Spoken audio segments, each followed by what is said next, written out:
Welcome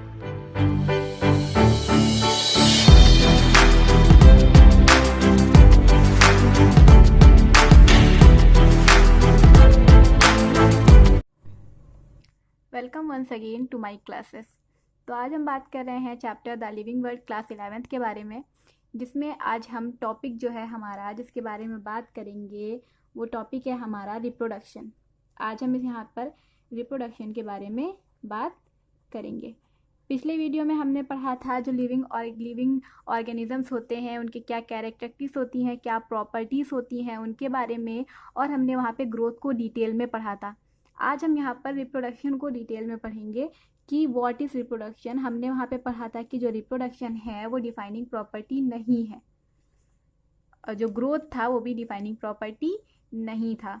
तो हम यहाँ पे देखेंगे सबसे पहले कि रिप्रोडक्शन है क्या। तो reproduction is the fundamental characteristics of all living organisms. Reproduction क्या है? फंडामेंटल कैरेक्टरिस्टिक्स है, फंडामेंटल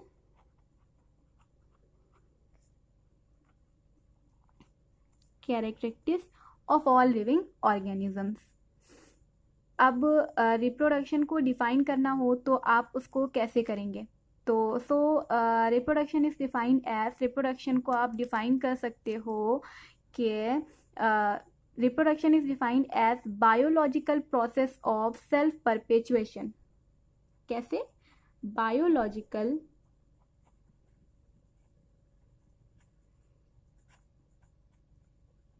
process of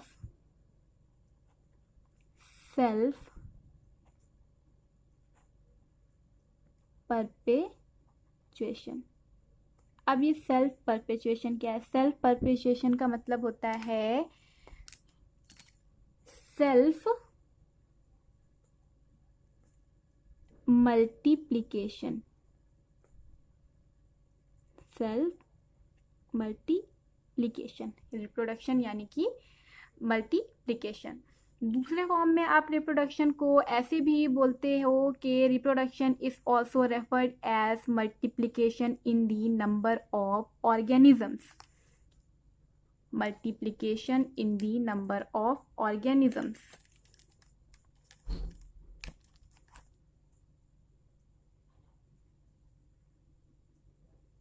मल्टीप्लिकेशन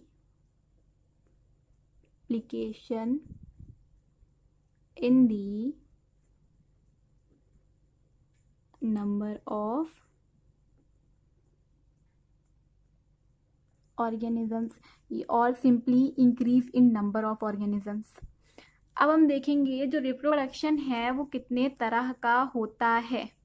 जो रिप्रोडक्शन होता है वो कितने तरह का होता है। तो जो रिप्रोडक्शन होता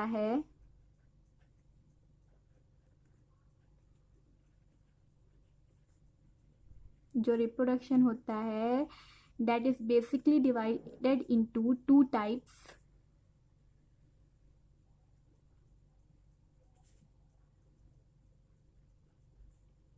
One is asexual and the another one is sexual। अब हम यहाँ पे इन दोनों को डिफरेंसेस के फॉर्म में पढ़ेंगे। एसेक्सुअल और सेक्सुअल को हम लोग यहाँ पर डिफरेंसेस के फॉर्म में पढ़ेंगे। तो फर्स्ट डिफरेंस के बारे में अगर हम पहले बात करें, फर्स्ट डिफरेंस के बारे में,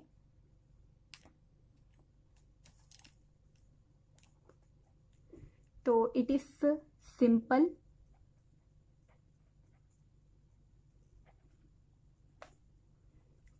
क्विक and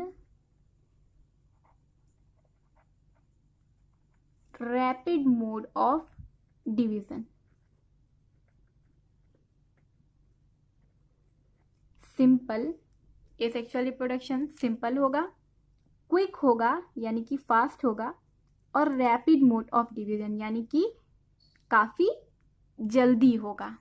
वहीं अनदर अगर हम सेक्सुअल के बारे में बात करें तो ये स्लो होगा, इलेबोरेट होगा, एंड ये सिंपल है तो ये कॉम्प्लेक्स होगा। अब हम यहाँ पे इसके सेकंड के बारे में बात करते हैं, सेकंड पॉइंट के बारे में बात करते हैं। तो एसेक्सुअल रिप्रोडक्शन में आपको गैमीटोजेनेसिस देखने को मिल भी सकती है और नहीं भी मिल सकती है, यानी कि आपको इसमें गैमीटोजेनेसिस तो देखने को मिलेगी बट सिंगैमी देखने को नहीं मिलेगी। तो हम यहाँ पे दो टर्म लेते हैं, वन इज हम यहाँ पे गैमीटोजेनेसिस लेते हैं,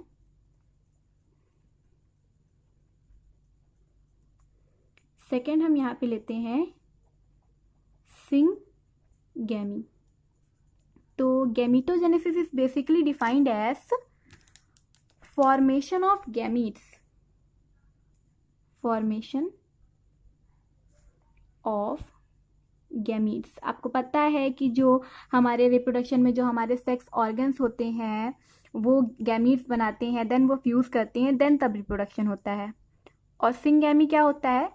fusion of gametes. Syngamy is fusion of gametes.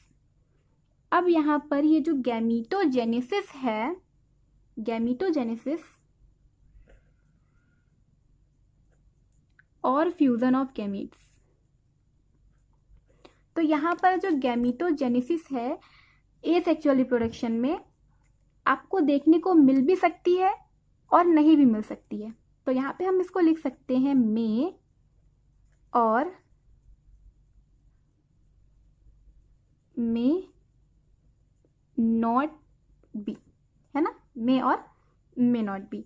और जो सिंगैमी यहाँ पर होती है यानी कि फ्यूजन ऑफ गैमीट्स, ये यहाँ पर एब्सेंट होता है, ये यहाँ नहीं होता है। अगर हम यहीं पर सेक्सुअल रिप्रोडक्शन के बारे में बात करते हैं, यहाँ पे जो गैमीटोजेनेसिस होगी, गैमीटोजेनेसिस वो बेसिकली प्रेजेंट होगी और जो सिंगैमी होगी ये भी प्रेजेंट होगी। अब यहाँ पे हम इसके थर्ड पॉइंट के बारे में बात करते हैं। थर्ड पॉइंट, यहाँ पर माइटोसिस जो है वो इन्वॉल्व होगी। माइटोसिस, माइटोसिस आपको पता है इक्वेशनल डिवीजन होता है, माइटोसिस इज इन्वॉल्व। माइटोसिस आपको पता है इक्वेशनल डिवीजन होता है। और यहाँ पर आपको मियोसिस इज इन्वॉल्व, यहाँ पर आपको मियोसिस देखने को मिलेगी। अब इसका नेक्स्ट पॉइंट हम यहाँ पे बना सकते हैं, जैसे कि आपको पता है जो माइटोसिस होती है वो इक्वेशनल डिवीजन होता है। इक्वेशनल डिवीजन यानी कि यहाँ पे जो क्रोमोसोम नंबर है वो हाफ नहीं होगा, और जो मियोसिस होता है वो रिडक्शनल डिवीजन होता है, यानी कि यहाँ पर क्रोमोसोम नंबर जो है वो हाफ हो जाएगा। तो अगर क्रोमोसोम नंबर हाफ होगा तो डैट मीन्स यहाँ पर वेरिएशन भी आएगा, यहाँ पर वेरिएशन आएगा। तो यहाँ पे अगर हम फोर्थ पॉइंट लिखना चाहें तो हम 4 पॉइंट लिख सकते हैं कि जो माइटोसिस होता है उसमें आपको वेरिएशन देखने नहीं मिलता है। बिकॉज क्यों? यहाँ पे वेरिएशन एब्सेंट होता है और यहाँ पर जो वेरिएशन होता है वो प्रेजेंट होता है। क्यों? बिकॉज जो वेरिएशन होता है, variation is a result of meiosis. जब मियोसिस होती है, जब दो सेल्स में डिफ्रेंशिएशन कब आएगा? जब क्रोमोसोम नंबर्स हाफ होंगे। तो डिफरेंस होगा जब अगर डॉटर सेल में और पेरेंट में, उसी को हम वेरिएशन बोलते हैं। माइटोसिस जैसे कि आपने देखा होगा, एमोएबा हो गया और बैक्टीरियास हो गए, उसमें जब माइटोसिस होता है यानी जब उसमें रिप्रोडक्शन होता है तो जो उनकी डॉटर सेल्स बनती हैं वो एकदम क्लोन बनती हैं, सेम टू सेम बनती हैं। तो वहाँ पे वेरिएशन नहीं होता बिकॉज वहाँ पे माइटोसिस और इक्वेशनल डिवीजन होता है। बट जो मियोसिस होता है उसमें रिडक्शनल डिवीजन होता है, यानी कि क्रोमोसोम नंबर्स हाफ होते हैं, डेट सेट यहाँ पर वेरिएशन आता है। अब ये हमने देख लिया। अब जो नेक्स्ट है जो हमें यहाँ पर डिफाइन करना है कि जो रिप्रोडक्शन होता है is not a defining property of living organisms, जो कि हमने पढ़ा था कि जो रिप्रोडक्शन होता है is not a defining property of living organisms. तो वो क्यों नहीं होता है तो उसके बारे में हम पढ़ते हैं। तो reproduction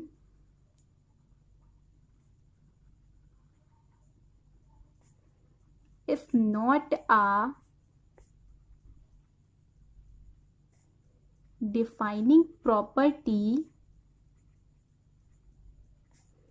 of living organisms, because यहाँ पर एक्सेप्शंस हैं, यहाँ पर हमारे पास एक्सेप्शंस हैं। डिफाइनिंग प्रॉपर्टी वो होती है जिसमें एक्सेप्शन ना हो, और नॉन डिफाइनिंग प्रॉपर्टी वो होती है जिसमें एक्सेप्शन हो। तो रिप्रोडक्शन हमने पढ़ा था फर्स्ट वीडियो में कि जो रिप्रोडक्शन हमने पढ़ा था कि वो नॉन डिफाइनिंग प्रॉपर्टी है। तो क्योंकि उसमें एक्सेप्शन है। अब एक्सेप्शन क्या है? एक्सेप्शन ये है कि कुछ सर्टेन लिविंग ऑर्गेनिजम्स हैं जो रिप्रोड्यूस नहीं करते हैं, यानी कि certain living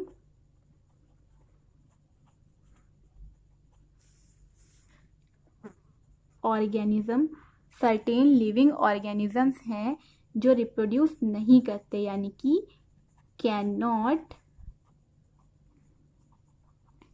reproduce.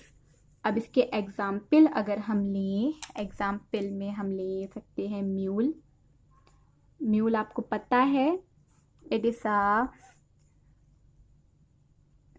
Hybrid of horse plus donkey. Next example आप ले सकते हो वर्कर बी।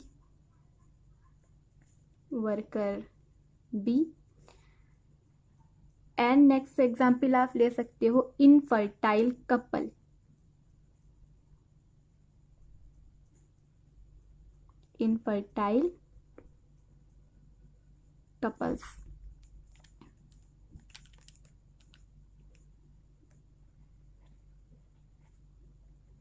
तो यहाँ पर ये जो हमने एग्जाम्पल लिया ये लिविंग ऑर्गेनिजम्स है, बट ये रिप्रोडक्शन नहीं कर रहे हैं बिकॉज ये स्टेराइल ऑर्गेनिजम्स हैं। ये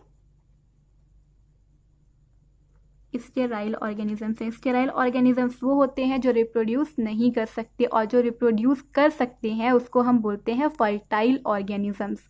तो यहाँ पे हमने पढ़ लिया कि जो रिप्रोडक्शन है वो डिफाइनिंग प्रॉपर्टी नहीं है। क्योंकि एग्जाम्पल है बिकॉज डिफाइनिंग प्रॉपर्टी वो होती है जिसके एक्सेप्शन ना हो, और यहाँ पर रिप्रोडक्शन के में हमने एक्सेप्शन को देख लिया है। तो अब यहाँ पर कुछ और टॉपिक भी हैं रिप्रोडक्शन में, जैसे कि एसेक्सुअल रिप्रोडक्शन है, उसमें बडिंग आ जाता है, बाइनरी फ्यूजन आ जाता है, उसको हम नेक्स्ट वीडियो में पढ़ेंगे। और अगर आपको इस वीडियो के जो नोट्स हैं उसकी PDF चाहिए तो आप मेरे टेलीग्राम चैनल को ज्वाइन कर सकते हैं, जिसका लिंक आपको डिस्क्रिप्शन में मिल जाएगा। तब तक के लिए thank you for watching my video.